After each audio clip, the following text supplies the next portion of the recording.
Hey, to whoever may need this nugget of encouragement, things will be alright, so quit your worrying. I get it, the odds seem stacked back against the wall, but even consider it such, know you'll stand tall. Sat and watch from the sidelines, one too many times, wicked games we play, make me wanna lose my mind. Found solitude, knowing it'll be over soon. Hi, everyone. Welcome to Contrary to the Culture. I am your host, Jaysa King. This podcast has been created solely to explore the depths of cultures around the nation. We will have interviews from experts, challenge the mainstream ideas surrounding the cultural identities in our society, as well as make sure we touch on misconceptions we have about.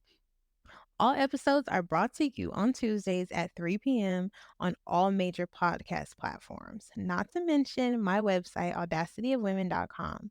There, under the podcast tab, you can find transcripts from every episode. In order to know how we're doing, I need you to show us some love. Hit that subscribe button, like this video, comment your experiences, but most importantly, turn on your notifications so you don't miss any of the episodes. Now that that's done, let's jump into our episode.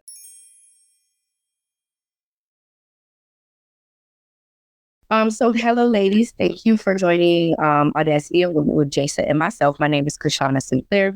I am one of the globals for this panel. I am also a certified therapeutic life and relationship coach and a master level counselor in the state of Georgia. If you all could please share your introductions by starting with your name, the organizations you run, and we'll get started with our first set of questions. My name is Joaquina, but everyone call me Coach Kiki. I'm a celebration life coach, the only one that I know of. Wonderful. I am an author of 2 books. One is a guide for mental health, wellness, and self-care, which is called This Is Me, A Guide to Embracing Your Imperfections. And my memoir in self-care is This Is Me, Learning to Embrace Your Imperfections. I am glad I'm here. I cannot wait to get started.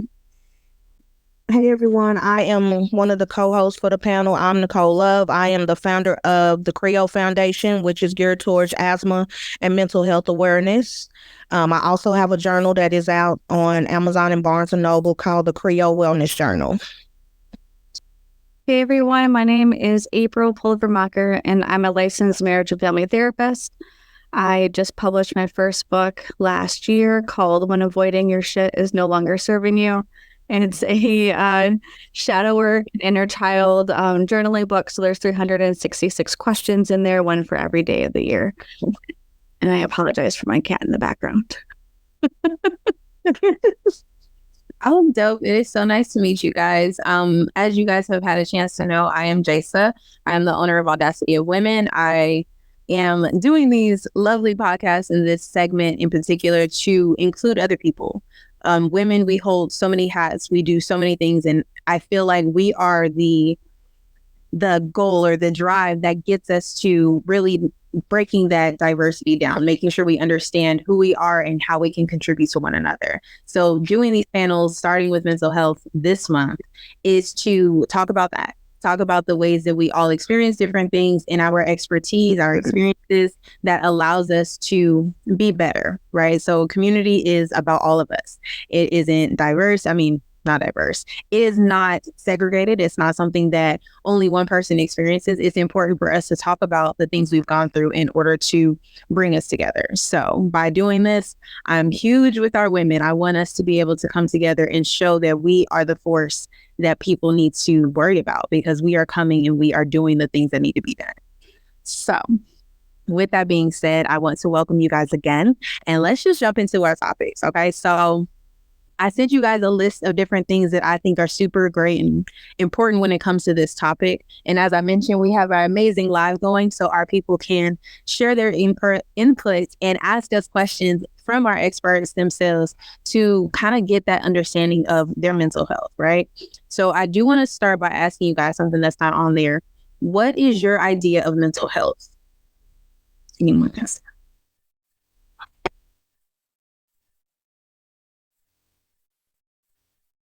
Okay, I'll start. So my idea of mental health is just being able to live life without judgment. You be able to, so with me, I dance in the aisles in stores. I love it. I don't care. My favorite song come on, I'm down. I could dance I love to dance. So wherever I go, I dance. And I want to live my life according to being able to be free to be me. And that's something I have to relearn every day. But mental health is learning to be you unapologetically, loving you unapologetically, and just not caring what the next person says about you, because what they have about you and say about you is none of your business. You live your life. And that's what mental health is for me. So I think for me, mental health is, being able to live your truth, whatever that is to you, and not allowing anyone else's emotional baggage to affect your life or cloud your judgment, because at the end of the day, you can't fix everyone. You have to be able to stand on your own. And I think a lot of our mental health coincides with social media, because we see things on social media that is not always portrayed as the truth, but we think that it is, and we have this perception that, oh, I need to do this, or I need to be like this or that. And so for me, mental health is just owning my own shit and living in it and dealing with it how I see fit. I like that. I like it. Well, I want to say that I love that both of you ladies, you went straight for the positive when you were talking about mental health, because I feel like a lot of people, when you hear mental health, it's on the more either negative or detrimental side.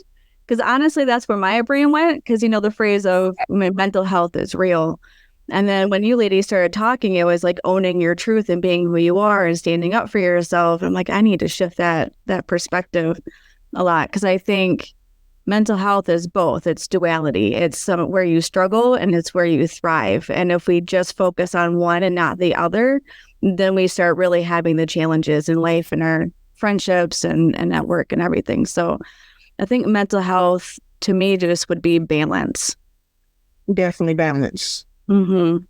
Definitely. Because you're going to have good days and bad days. It's all about how strong you are mentally to be able to balance your ups and downs, your highs and your lows out to where it evens you out mentally. Absolutely. And you're not just on a roller coaster all day long and then you on a downer, for 2 or 3 days. So it's definitely being able to balance it out. I agree. And I think that, we talk about like coping skills and we talk about doing our best. And I feel like our best looks different every day when it comes to our mental health. Sometimes my best, or me doing what I need to do for my mental health one day, is I'm cleaning the whole house and I'm being productive and I'm doing the dishes and I'm vacuuming and I am just Wonder Woman.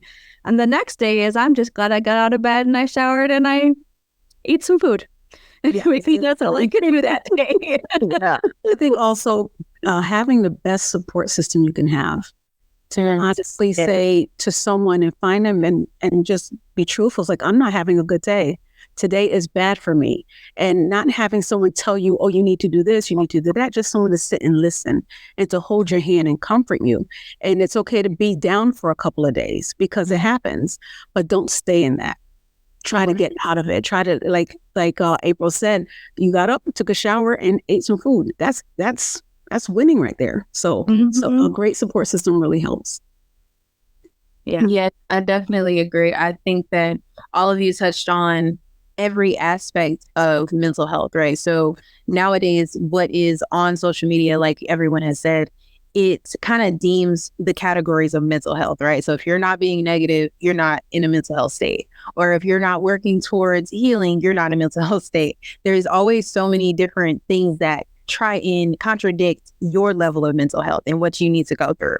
So with that being said, do you have any coping skills that you would implement for someone that does not believe in therapy or coping or mental health skills? Anything can be therapy that's will take you out of you being in a negative mood. It could be music, it could be writing. I know for me, it's like making t-shirts, because I have my own t-shirt business. Making t-shirts puts me in a different headspace. Or like if I'm having a bad day, like I'll get on my computer and I'll work on something for my business. Or sometimes it's just finding you a good movie just to relax your mind, so you can have have better thoughts. Because once you put something else into your mind, those negative thoughts and feelings that you have, they start to fade away, and you're like, oh, okay, and then you can go on about your day. And some days that might not be the case. Some days you just want to be like, screw it, I just want to stay in the bed and just I'm just in it, and I need to go through it and be done with it. Wise words. Mm-hmm. Oh, we all agree? Okay. Yeah. Absolutely. So I'll get us into the next question. With that kind of being said, talking all about coping skills, we have a lot of skilled experts here. Myself, I'm also a coach, but I'm also working towards licensure. We have a lot of coaches on here and actual therapists. So the question that we always get, myself included, is what is the difference between a coach and a therapist? And anyone can answer that question. That's a big question, and there's a lot of what would be the word? I would say almost tension within the coaching community and the therapist community. It's kind of fascinating, to be honest. I get both aspects of it. I'm a firm believer of life experience can almost teach us more than educational experience. So I really appreciate life coaching and what they can bring to the table, and they have some wiggle room around certain of the laws and ethics and some of that therapists can't really do. So I'm actually kind of envious on that point. And y'all don't have to do progress notes, which is so great. I'm super jealous about that. On the flip side, with the therapists, they, depending on your specialty, because we can all be trained and have a degree, but then we have our niche and we have a real specialty. And sometimes that takes even some extra certifications in regards to maybe working with autism or anorexia or any of that nature, or even trauma focused. And so I think there's coaching, and then there's this blurred space, and then there's therapy. And sometimes if we go past our scope of practice, even as a therapist, we can go past our scope of practice with clients. So we have to be very cognizant of, this is too much for me. I'm not there yet. I can't help them as much as I can because our number one goal is to do no harm. So then I get to recognize that and refer out. And there's no shame in that, whether you are a therapist or a life coach and whatnot. I just think that there's groups, and then there's kind of this messy, blurred middle line where people, and it works well sometimes, and you go back, and then it's fluid. It's just, we have to be very cognizant just as adults and professionals when we know this is too deep. I don't have the skills to help them because they are in a severe trauma space. I have to refer out. And again, that's not just for coaches, but it's also for therapists too, because sometimes we might be working with someone and I'm like, I can't even relate. I don't understand. I could do my own research, which is important, but they need help now, not in a couple months after I've learned. So I definitely agree with you, April, because I know for me, coaching is basically it's like you being a coach for a team. You're training this person to have certain life skills to help them process their mental thoughts that's not really on that level yet of them needing an actual therapist, And so for me, that's what coaching is just basically sharing your life experiences and giving somebody else help that they might be going through something that don't. Because a lot of times people go through stuff and they feel stupid.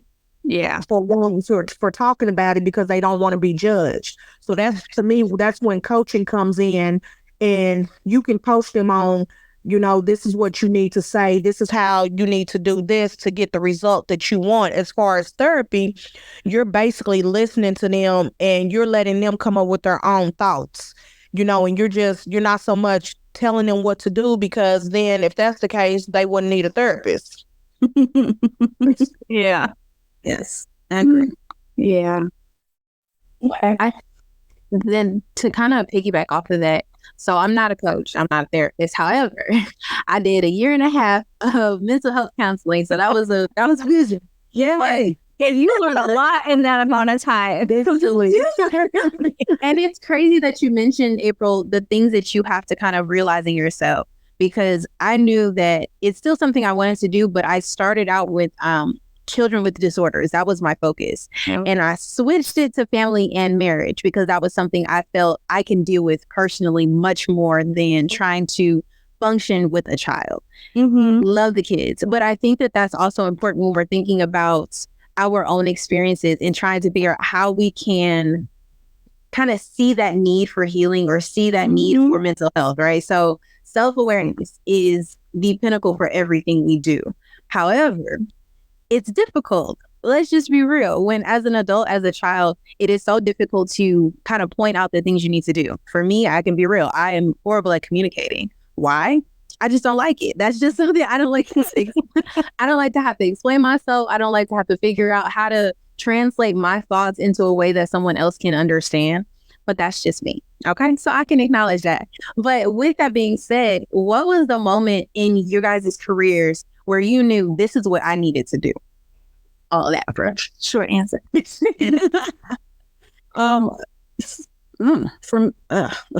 For me, I would say my past experiences. I was married to a narcissistic, abusive person, and I was in it for like 18 years. And one day I looked in the mirror and I didn't recognize who I was looking at. I was withdrawn. My skin was sickly. My eyes sunken in, blacks around my eyes. I looked, I said, I don't recognize. I stopped smiling. I stopped dancing. And I said, I can't do this anymore. I said, how am I? I have 3 girls. I'm raising 3 girls to be independent, to love themselves, to honor themselves, don't allow anybody to hit them, don't allow anyone to degrade them. But yet I'm living that life. So at that moment, I said, no. I grabbed my clothes, I threw them in garbage bags, got into the car, drove away, and never looked back. And it was at that point I said, I need to heal so I could help the next person. Because in the state that I'm in, I can't heal anyone. I can't help anyone. I can't tell anyone what they need to do because I wasn't doing it myself. So the pinnacle part of when I got up, I left and realized I need to help someone, but at first I have to heal because I was traumatized. So that's what I have to say. I think for me, I never even, and I'm gonna just be honest, I never even thought about mental health. I never even thought anything about it, nor did I even understand it or care to understand it because I didn't need it.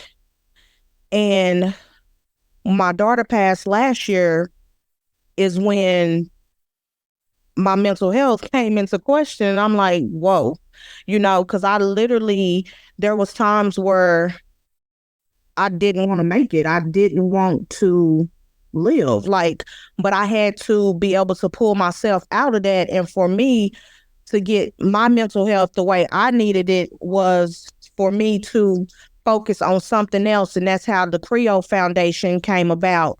And as I started researching mental health and applying it to my life and started studying it is when I started like, okay, this is like real life. And you don't have to be sad or upset to have something going on mentally. You could be happy and be having mental issues, because sometimes being overexcited causes some type of mental. Sorry, y'all, my dog is barking.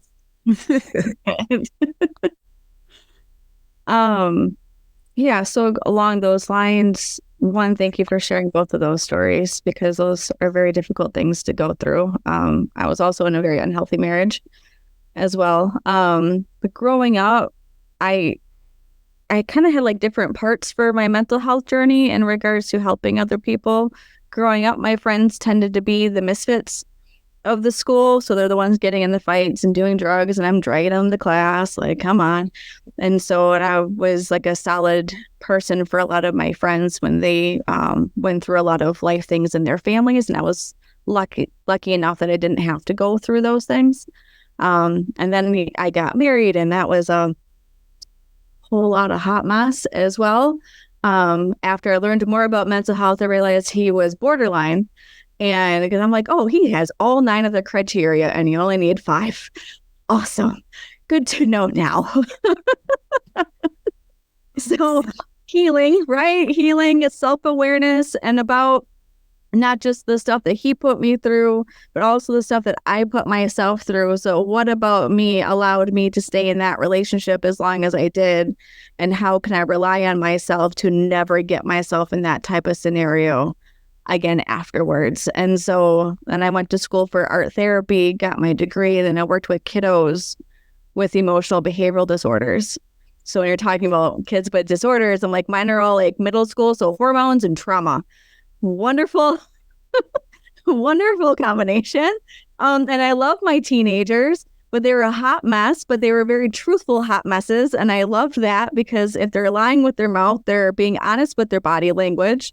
But I had a really hard time like working with them during the week. And by Friday, they were good. And then by Monday, they were dysregulated all over again. And it's like, okay, something's happening in the home. What's happening in the home? I can't follow you. I work in the school. And so then that's when I went to get my master's in marriage and family therapy, because I'm like, all right, I can only help you here, but if here I can do that. I can do those wraparound services. I can go in the home if I need to. And I did that for a while later on in my after I got my degree, and I was able to do more hands-on. And so that really helped me. But yeah, a lot of it was working with my teenagers and just getting fed up with, I'm not making a dent. And it was really defeating. And working with them also forced me to look in myself too, because they are emotional little creatures, which triggered my emotions. And I can't be dysregulated when they're dysregulated. So I have to learn to calm myself down and work on my triggers from my ex-husband. And it was just this mirror that was reflected back of, okay, this is similar to my ex. He is not my ex. I'm still getting dysregulated. How can I calm down so I can help my kiddo calm down? So that was a big, big part. Well, I want to thank you ladies each for sharing your stories, because as you each were talking, you all were highlighting a piece that I think as mental health professionals and people who help other people just in the human service field, we don't highlight enough. It's how we sift through our own emotions and our own baggage, right? We have to understand that sometimes we have our own experiences that lead us to our work. And in those experiences, it often leaves us feeling like, how do we now, like you said, April, regulate? Because we can't show up dysregulated, right? We can't just show up extremely emotionally triggered and things like that. So I want to thank each of you for highlighting a very big piece, which is how you all were able to manage your own mental health struggles, emotions, etc., to now navigate into this next phase. Okay? So we're going to shift a little bit because that was great. But let's get into who you ladies are actually in the fields that you seem the most passionate about, right? So if you all can share, what is your expertise, right? And how do you balance your everyday personality? So i.e. the person from the therapist or mental health professional. Who wants to go? Okay, so I guess I'll go. So I guess my expertise would be in the asthma field, in the asthma community, because my oldest daughter has always had asthma from the time she was born up until she passed. So I've always stayed up to date on, anything that had to do with asthma, like pollen, like just foods and anything that, would cause her or anyone to have an asthma attack. So I think that's where my expertise come. And then even more after I started my foundation, I've learned so much. I've joined so many medical groups that has to do with asthma. And it's really mind blowing. And a lot of people don't really understand the totality of asthma, that, everybody hears the word, but they can't grasp the concept that it will kill you. That's something that you can die from.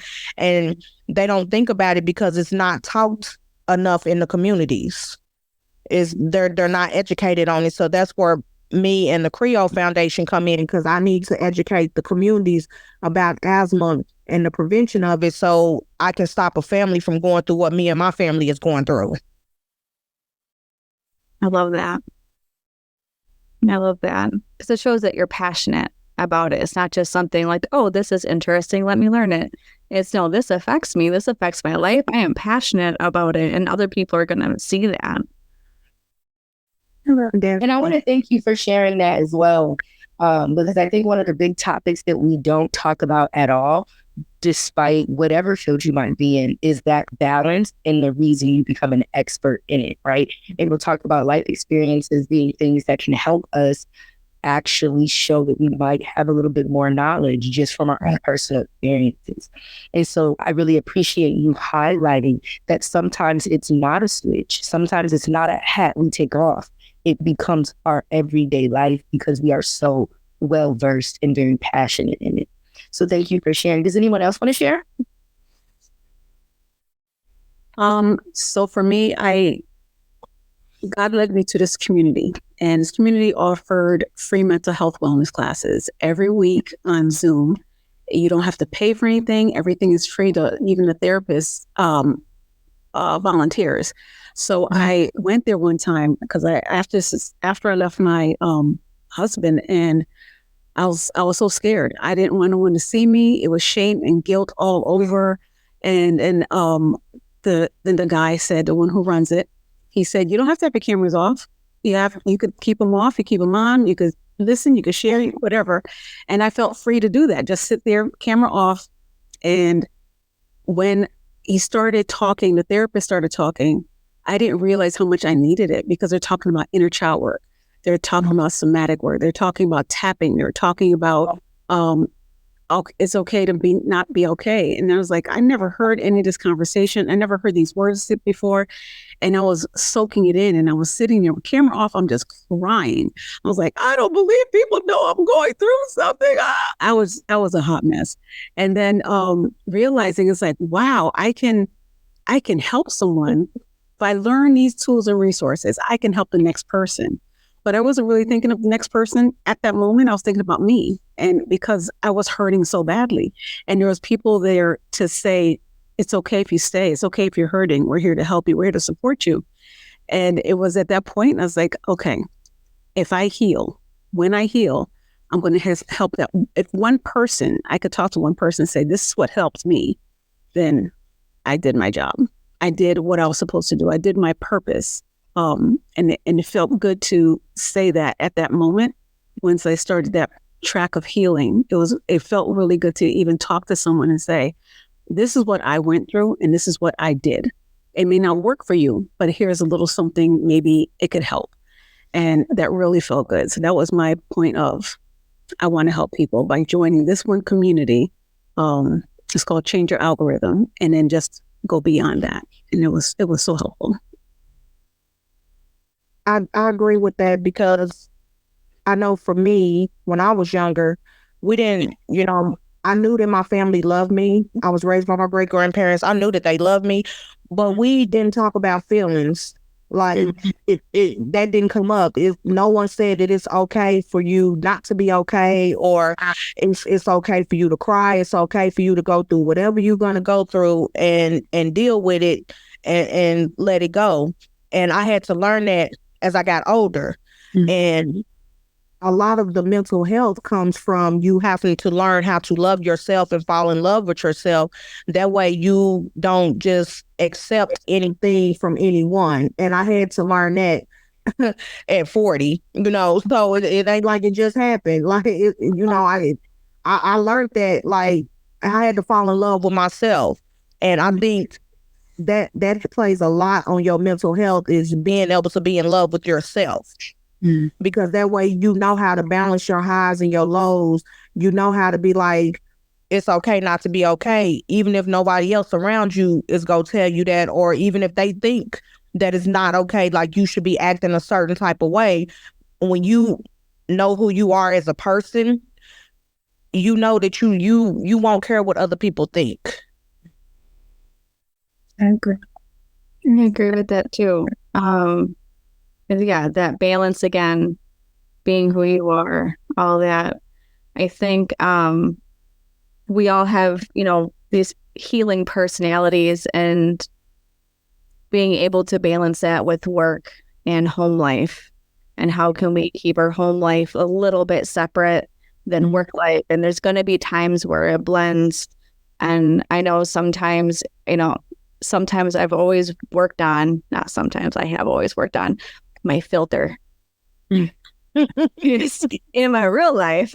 Right. There ain't much of a filter all the time. And at work, I worked on having a filter, but I have learned that my face Yes. does not have a filter. And I've been in sessions where I won't say a word. And my clients are like, shut up, April. Stop it. Stop it. I'm like, I'm not saying anything. They're like, your face is saying it. I already hear your words in it. I'm like, but I'm not saying anything. They're like, oh. I'm like, oh, sorry. Yeah. They're like, no, it's fine. And so I think it's really important to bring out your natural personality when you're helping other people at work. Because if you're just some person with a clipboard saying, what happened to you when you were 5? What was your relationship like with your mother?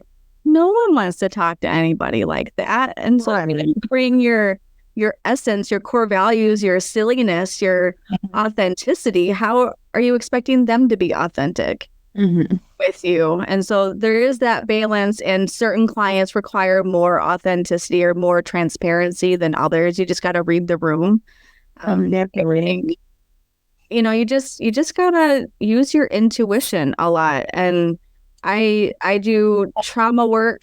That's kind of clearly because we talked about our past and how that helps. And I work with trauma, women, and empowerment, but I also do some woo-woo stuff, if you want to call it that. So like energy work, chakra balancing. I use tuning forks. I use oracle cards and essential oils and all the other woo-woo stuff. Like that woo-woo. Like all things woo-woo. It's fine.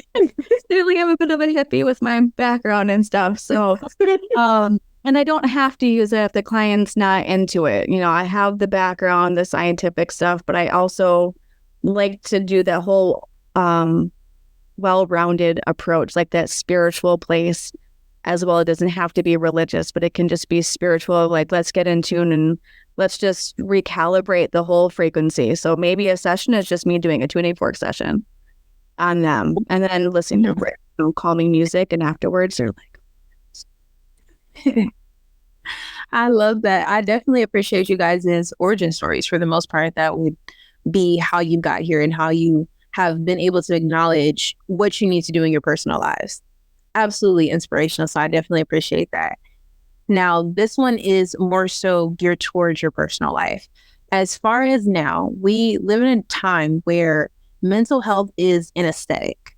It is a Me Too era. It is something that if you don't have, you are not a part of the cool club. When you are working in your field, how often, it's a two-part question, how often do you come across people that are in that Me Too club? Or what do you do in order to kind of navigate whether or not they are in that Me Too club, if that makes sense? I don't think I've ever been in the Me Too club. I've always just been me. Like, you either like me or you don't. And, that sounds like a personal problem for you type thing. So maybe I need to work on that. I've never been one of those that like wanted to fit in with the crowd. I've always been a leader. Like, if I'm gonna do something, I want you to follow me and do it. If we gonna get in trouble, I'm gonna be the ringleader. I'm not gonna get in trouble and following in behind somebody else. So I might not be the best person for this question. Well, it's Aquarius, That's honest. Look, Sagittarius or Leo. What is February? Aquarius. Oh, she's Aquarius. Yeah, they are a little bit more of the outliers. I'd say that. Rebels. Absolutely. Miss April, did you just therapy me? I'm wooing you. Okay. Oh, my mom's an Aquarius, so I can relate. It's fine. Okay. So now you understand me. But my rising is in Sagittarius, so I'm like, I recognize that because one of my best friends is Sagittarius, and she's like, no, this is just what we're gonna do, and this is just who I am, and I don't know. I'm sorry you don't like me. That sounds like a you problem, just like what you were saying. So I love that, though. I do think that all ties back into it, because at least for me, something that is huge when it comes to people is accountability. And I don't think that I have the skill as of now to work with people that are in that community that feel like they need to follow or feel like they need to take on something that is serious. I've been in situationships with people that had real mental health. Like, it was very difficult. So I think when I think about someone that is in that expertise, that is the therapist, that is the coach, whatever level you are in, it is important to understand that you are going to come across people that feel like they just need to wear it as a purse, that is an accessory. So trying to be the outlier and understand, what am I supposed to do as a bystander dealing with someone in this position and then putting it back in your field? What do you guys do? Like, how does that even process? So is there a page for that? Is there, some type of schooling to understand everyone isn't right for it? I would say I would tackle it as well, Jason, because I think hearing the ladies talk about like not having the experience in my professional world, those are the ones I target, right? I don't have the Me-Toos, because the reality is it's not just for when you're bad. It's not for just when things are rocky. And I think the Me Too's, because the world has turned mental health into an aesthetic and a look, it's actually kind of beneficial, because it shows that once you get in it, you might enter thinking we are just the aesthetic, and it's cute to say, hey, with my starry cut, I'm on my way to therapy. But once you get into that room, and once you're one-on-one with that person, it's no longer an aesthetic. You can't hide the things you've been able to hide to the world. And so I think in context to it, it comes off like that, because the reality is, until they're in the room, they think they're faking the aesthetic. They think they're just buying into the look and to post it like, hey, I'm on my way. But the reality is, they do become part of that movement. They do become part of the Me Too in terms of therapy or mental health or the work that we do, because the reality is, you can't fake the aesthetic that is what we do in this field. Yeah. And I think it highlights one of the biggest challenges in the mental health field as a whole, whether you're a coach or a therapist, is the reality that like we get a lot of pushback because some therapy is long-term. And this kind of goes back to the topic we had asked earlier about the difference between a coach and a therapist. Therapy is designed to look very long-term. They're going to sit in your past. They're going to walk through that with you. We're going to drag it out and talk about how it relates, right? But with coaching, I'm there to walk you through life now. I need your life skills. Yeah. Yes. So no matter the approach, I think the Me Too aesthetic of mental health becomes a challenge for many, because you have to understand and look beyond the fact that this person might come to you because of the aesthetic, and accept that if you know what you're doing and who you're talking to, you can get them to see that it is so much deeper than an aesthetic. And so that kind of leads me into the next question for you ladies. From the understanding that that is technically a challenge in our field, what do you all feel, if any, are some challenges that you face often within your expertise? And it's okay if y'all don't face any, because I tell people I don't got no challenge. I say it all the time. It's just having to trust. People see you. You're okay. So let me start for me. I'm new to the field of life coaching. I had an amazing client, but then that was it. And then the imposter. It's like, well, am I really a good coach? Are they really going to listen to me? And I started overthinking. It was just a whole plethora of the negative coming in. And I had to sit and think about it. I said, well, I helped one person. And that's what I said. If I can help one person, then I've done what I was supposed to do. But I want to help more. So thinking back on the times I wanted to help someone and I hear people talking, I'll sit there and say, I'm not good enough. They don't want to hear what I have to say.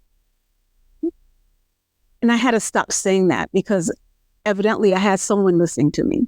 I have kids, I have grandkids. I coach them all their lives because I'm a mom. But thinking, of outside in the family and having someone actually rely on you, you have to build that trust. You have to build they have to hear the compassion. You have to have the listening skills. They have to understand that you're there for them. It's not about the money. It's about their heart and about their mental wellness. And if you're there for the money, they will see that. And then it will destroy them. They will just say, okay, you know what? This isn't for me. I'm fine. I'll go wherever I go and do what I want to do. But if you don't build that trust and they don't see that in you, after I have a conversation, I usually have like a 30-minute, 60-minute conversation with a client and just talk to them. I don't charge them. I just want to hear what they say. And not all clients are for coaches. Not all coaches are for clients. There's a different coach for each person. But that trust has to be built. That trust, the stability, the listening skills, and honoring you as who you are, and be truthful and be honest and to live in your truth, as Black royalty said. Live in your truth. Live in your truth. So yeah, that's building that trust is important. It definitely is. I think for me, with asthma, sometimes I'll be talking to people about it and I don't even know that I'm coaching them. It's just a regular conversation and they'll be like, oh, well, what does this do? Can you tell me about this? And I'm like, oh, okay. So then I jump in my element, like, okay, this is what you need to do. You need to go get here. Like when I posted in the group chat today, like, it's a test that you can go take to see if you have asthma, because not everybody is born with asthma. And that's a lot of people don't understand that. They think, oh, because they didn't have it at birth, then they don't have it. No, a lot of people develop it later on in life. And there's tests to go check. Like all you got to do is ask your doctor for the test and have them check your levels and see if you are having asthma or if you're coming down with asthma or something like that. So I think for me, I don't really look at it as coaching. It's just me spreading the word, I guess. Like, I don't know. It's just for me, and I don't know if this is a good thing or it's just a vibe. So like, it's just, I want everybody to know what I know so they can help somebody else. Like, I just want you to pass the message on. Yeah, definitely. April, anything to share? Yeah, I think we all have our challenges within our work and how we manage everything. And I think probably one of my challenges, and I tell my friends to call me on it when I do it, sometimes, like you were saying, I slip into therapy mode and I don't mean to, because it's just a part of who I am. It's who I've always been ever since I was younger. So like the nurturing is just there. And sometimes my friends are like, you're therapizing again. I'm like, oh crap. Sorry, just ignore me. And then I recognize it. And I feel like I've gotten better at it as I've gotten older, to like recognize like when I'm doing it, did they even ask me for my help? And I've learned to ask questions of, are you looking for support or are you looking for solutions? Because I can be your hype man. We can talk shit all day and you can vent and we can just be that. But if you want support and solutions, I can help you with that too. So that's something that I'm working on, is just, all right, let me ask what people need before I go ahead and interject. And sometimes they get mad because, like, for me, I know I'll say, do you want me to listen or do you want my advice and my opinion? And they'll get upset like, oh, you being fun. No, I'm being serious, because you might just want me to listen. You might not want me to tell you what you need to do or how you need to do it. I know I probably get on my sister's nerves doing that, because they'll call and tell me something and I instantly got a solution because I've already probably been through it, and I'm your big sister, so you should listen to me anyway. Right. Yes. I think you ladies are all highlighting that the challenges within our perspective field as a whole, right?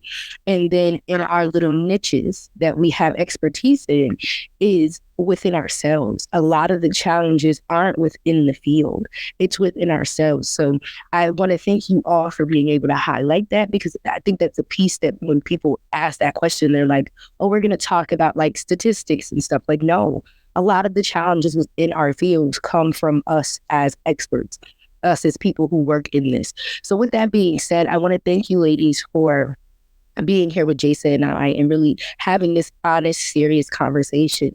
And so to close this out, I'm going to challenge you all. Oh, it opened up. Okay, hey. I'm going to challenge you. Yeah, it's doing that. I don't know why, but I'm going to challenge you all to really think about this next question deeply, because this is how we'll wrap up. In my work, I always try to highlight the positives of individuals and the things that we do, but challenge people to look beyond their titles and their roles. We are more than moms, right? We are more than workers. We are more than coaches. We're more than sisters. So with that being said, after such a very detailed and highlighting conversation, who are the women on this panel now without your titles, without your expertise? Who are you as April? Who are you as Coach Kiki, right? Who are you as Nicole when you step outside from your roles? I think for me, when I step outside of my role, I'm just me, like Black royalty, like, because that's my clothing brand and everybody know me by that.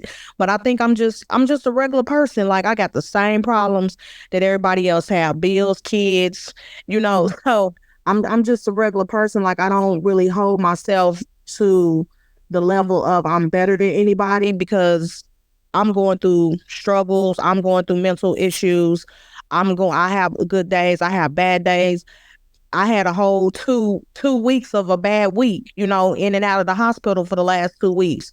And, so I'm just me. Like, but when I'm in Creole mode, I'm like, okay, I'm a whole different person. Like, it's a whole different vibe versus the Nicole that when I'm not talking about asthma or, trying to get somebody to go take a test or trying to teach them something. So I think You're human. Yeah, basically that. Yeah, I don't want nobody to think that I'm superhuman, because I'm not. Like, I have information that I want to share with the world and get it out there to help somebody, whether it be the Nicole me or the Creole me. We're still one and the same. So even if I try to take that hat off, it's always gonna be there because it's a part of my life. Anyone else want to share? I am I am a thriver, not a survivor. I am old school and new school. I am a trusted friend, and I'll be the best friend you will ever have.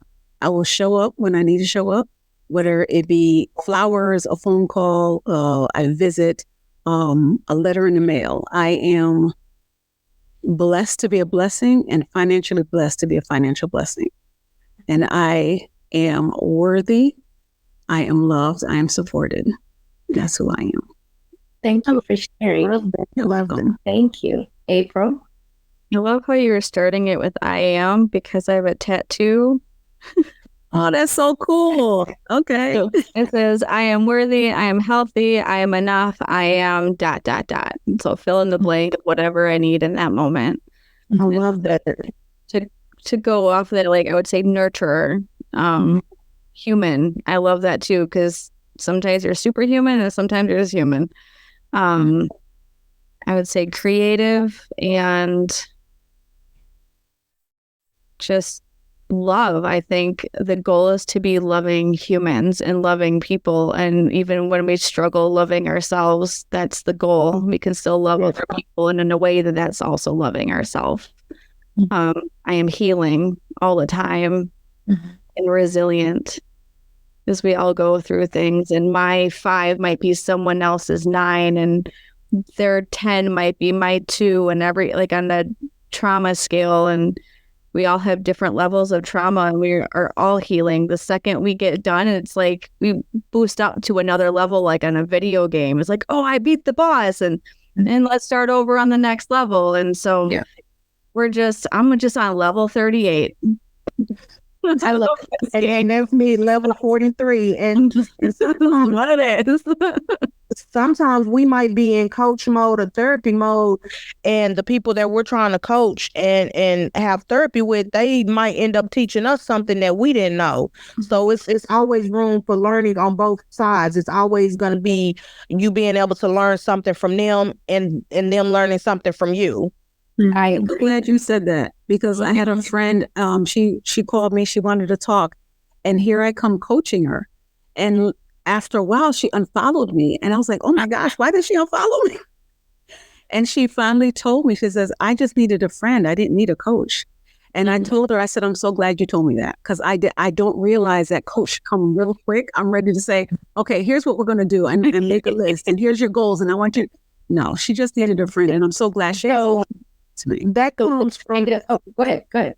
the coaching part comes from us wanting everybody to be happy. You see the good in people, you see the potential in them, and you want to just be like, this is what you need to do, because you see the greatness in them. But I've learned over time that just because you see something in someone else doesn't mean that they're ready to see it in themselves. Exactly. I agree. And I want to thank you, ladies, because the reality is, right, you all are highlighting being versatile individuals and needing to know how and when to activate what I like to call our superpowers are key to sustaining and not really exhausting our bodies, our minds, and our emotions. So I'm going to hand it over to Jason as she wraps this up. But I want to thank you all as your co-hosts for participating and engaging in today's conversation. Thank you. For sure. Thank you guys so much. As I mentioned in the beginning, this is to kind of bring awareness. Again, it's all about awareness, making sure we all understand that no matter what hat we're wearing, no matter who we're talking to, we all experience the same thing. We are all trying to figure out what mental health is, just as one segment of our life. So I definitely appreciate your experiences, your perspectives, and your work in this field, because we need to share this conversation with people that don't understand how important it is. So again, we both thank you. I am super excited to share this with you all. And your information is going to be on our website so people can reach out to you. Okay, this is not a one-stop shop for us. We want to make sure we are constantly building our resources for our audience. So with that being said, guys, thank you so much for joining the podcast. Women.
All right, that was our episode. Thanks so much for listening to Contrary to the Culture.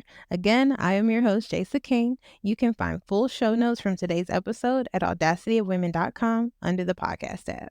Let's connect on Instagram at Just Jaysa Podcast. There you will find clips from our various segments and more information about yours truly. If you're loving the podcast, I'd be so honored if you go ahead and hit that subscribe button and leave me a review.